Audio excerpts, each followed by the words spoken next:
In a quiet town called Mponela in Malawi, Naledi spent the whole afternoon decorating their small living room. She blew up colourful balloons, placed candles on a simple cake, and laid out 2 plates, one for her and one for her husband. It was a special day, her birthday and their 8th wedding anniversary. She wore her best dress and even added a little perfume, hoping the evening would be filled with laughter and love. When Bekazitha, her husband, finally came home, she looked up with a smile, expecting a hug or maybe even a small gift. But instead, he walked in without a word, threw a brown envelope on the table, and said in a cold, flat voice, "Sign it. You're no longer my wife." The room suddenly felt colder. Naledi's hands trembled, her lips opened slightly, shocked. But instead of crying, she stood still, looked at him calmly, and smiled, a small, knowing smile. That smile held no sadness, only strength. She didn't ask why. She didn't beg. She had already seen the truth before this day. What looked like the end to him was just the beginning for her. And in that moment, her real birthday gift arrived: freedom. 2 weeks before her birthday, Naledi's heart broke quietly. She had seen a message on Bekazitha's phone that wasn't meant for her. Sweet words, promises, pictures, all sent to another woman. Her hands trembled, but she didn't say a word. That night, while he slept peacefully beside her, she stared at the ceiling in silence. The next morning, she got up early, made him breakfast like always, and smiled. But something inside her had changed. She knew this marriage was over. It just hadn't ended on paper yet. That same week, she went to a small law office in town. She asked simple questions, listened carefully, and walked out with a quiet plan. Without saying a word to Bekazitha, she opened a private business account. Every day, she moved a little money from their joint savings. Bit by bit, no one noticed. Not even him. Naledi had started a small soap-making business a year ago. Just oils, perfumes, and colours in her kitchen. Bekazitha had laughed at her. "You and your silly soap," he'd say.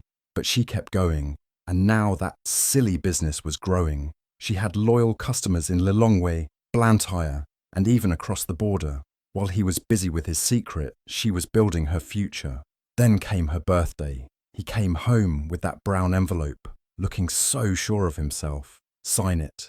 You're no longer my wife," he said, without even looking at her cake or decorations. Naledi smiled. She had been waiting for this moment. She opened her drawer and pulled out her own envelope. "I was hoping you'd do that," she said gently, placing her papers in front of him. Confused, he picked them up. They were legal documents, papers that showed she had withdrawn her share of the savings, removed his name from the business, and officially ended all financial ties. His face changed.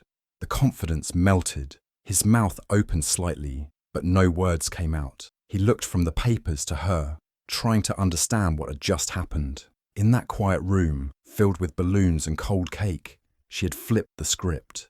The man who thought he was in control was now holding the last page of a book he hadn't even read.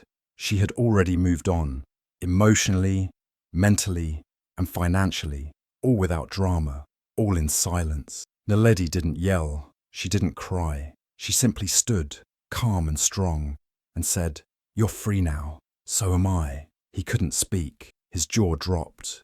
And for the first time, he realized he hadn't just lost a wife. He had lost a woman who had quietly built an empire while he wasn't paying attention. For a long time, Naledi's soap making was just something she did in the corner of their small kitchen. She would mix oils, herbs, and a little perfume, then pour them into simple molds. At first, it was just for fun. She gave some to friends and neighbours, and they loved it. They told others. Slowly, people started knocking on her door asking, "Do you have more of that nice soap?" But whenever Bekazitha saw her working, he would laugh. "It's just oil and perfume," he'd say with a smirk. "You waste your time with that nonsense." Naledi never argued. She just smiled and kept stirring her little pots of magic. What Bekazitha didn't know was that Naledi had started taking notes. She learned about packaging, pricing, and how to talk to customers. She started selling at small markets. Then she found a woman in Lilongwe who wanted to resell her soap in bulk. After that, things grew fast. She opened a mobile money account just for the business. She started making deliveries to Blantyre using a cousin's motorcycle. She even hired 2 teenage girls from the village to help wrap the soap and label the jars. Quietly, she created a brand. Simple, natural, beautiful. While Bekizitha spent late nights out, Naledi was online, learning how to market her soaps better. She printed flyers. She joined WhatsApp groups for local vendors. She reached out to small hotels and salons, offering free samples. Many said yes. They loved her scents and the smooth feel of her soap. Word spread. Her name became known, not just in her village but across towns. Women called her Madam Soap. One salon owner in Blantyre told her, "Your soap sells faster than anything on our shelf." All this happened while she was still married to a man who thought she was just a housewife with a hobby. He never asked about the money she was making. He never noticed the boxes of stock she carefully hid behind old curtains. He didn't know she had registered the business in her own name. To him, she was just Naledi, the quiet wife with soft hands and a silly little dream. So, when he gave her those divorce papers, he thought he was setting her free. He thought she'd be lost without him. But Naledi didn't break. She didn't beg. She didn't even blink. Because the truth was, she was already free. She didn't need his money or his name. She had her own. Her business was growing. Her bank account was healthy. Her future was hers alone. What he thought was a small side hustle was actually her hidden empire. She had built it with patience, silence, and strength. And now that he was gone, she wasn't alone. She was unstoppable. The next morning, just one day after the divorce, Bekizitha came back to the house to collect his things. He thought it would be a simple visit, pack his clothes, maybe take some furniture, and leave. He expected the house to feel cold and quiet, but instead it felt different, almost too quiet. The air inside was still, like everything had already moved on. Naledi was nowhere to be seen. No footsteps, no sound from the kitchen, no smell of soap or food, just silence. As he walked through the empty rooms, he noticed things missing. The small photo frames from the shelf, the sewing machine Naledi used, even her favourite cooking pots. It was clear she had taken everything that mattered to her and left him with only the walls. He reached the bedroom, expecting to find his suitcase where he had left it, but instead, sitting right in the centre of the bed was a box. A simple brown gift box tied with a ribbon. He paused. Slowly, he walked over and opened it. Inside the box were 2 things, the keys to the house and a small folded note. He picked it up with shaking hands and read the words written in her soft, clear handwriting. "It's in my name now. Happy freedom." That was all. No anger, no insult, just a quiet, powerful goodbye. His fingers trembled. His chest tightened. He sat down slowly on the edge of the bed, still holding the note. For the first time, it hit him. This wasn't just a breakup. It was a full stop. He had walked out thinking he was in control. He thought he had left her behind. But now he saw the truth. Naledi hadn't been left behind at all. She had moved ahead. While he was planning his exit, she was planning her beginning. The house he thought was his, it was now hers. The woman he thought would crumble, she had already risen. And the silence in the room, it wasn't emptiness, it was her answer. She didn't need to yell or cry. She had said everything without saying a word. He looked around the room again, but it no longer felt familiar. It felt like a stranger's home. She had turned the space into her own world, and he no longer belonged in it. He had lost more than a wife. He had lost a home, a partner, and a future. Not because she forced him out, but because she let him go. And in doing that, she showed him something stronger than revenge. She showed him what real power looks like. Quiet, calm, and final. It started with one simple post. Just one. A Zambian lifestyle influencer who had been buying Naledi's handmade soaps for months shared her story online. She had always loved Naledi's products, the soft lavender scent, the clean ingredients, the care put into every bar. One day after using the soap, she asked Naledi a little about her business. Naledi shared a bit of her journey, just the truth, no drama. She spoke calmly about how she had been making soaps at home while married, how her husband never took her seriously, and how he left her on her birthday with nothing but a cold envelope. But she didn't stop there. Naledi told her how she had quietly built her business, protected her savings, and walked away stronger than ever. The influencer was shocked and inspired. She wrote a post the same day. The title read, "Woman gets dumped on her birthday, leaves ex-husband with nothing but bills." She added a picture of one of Naledi's soap bars and a simple caption, "Meet Naledi." She didn't cry, she built. That post spread like fire. Within hours, it was shared across Zambia. By the next day, it had crossed borders. Hundreds of women were tagging their friends. They were reposting it on Instagram, Facebook, Twitter. The story spoke to something deep, something powerful. Women everywhere saw themselves in Naledi. They saw the strength, the silence, the success. She didn't scream. She didn't fight. She rose. In Nairobi, a women's business group shared it, calling her the Quiet Lioness.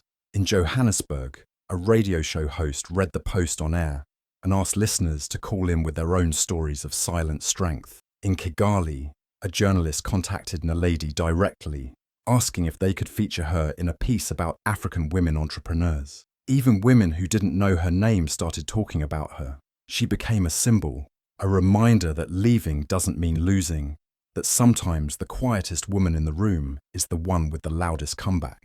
Naledi didn't expect the attention. When her phone started ringing non-stop, she thought something was wrong.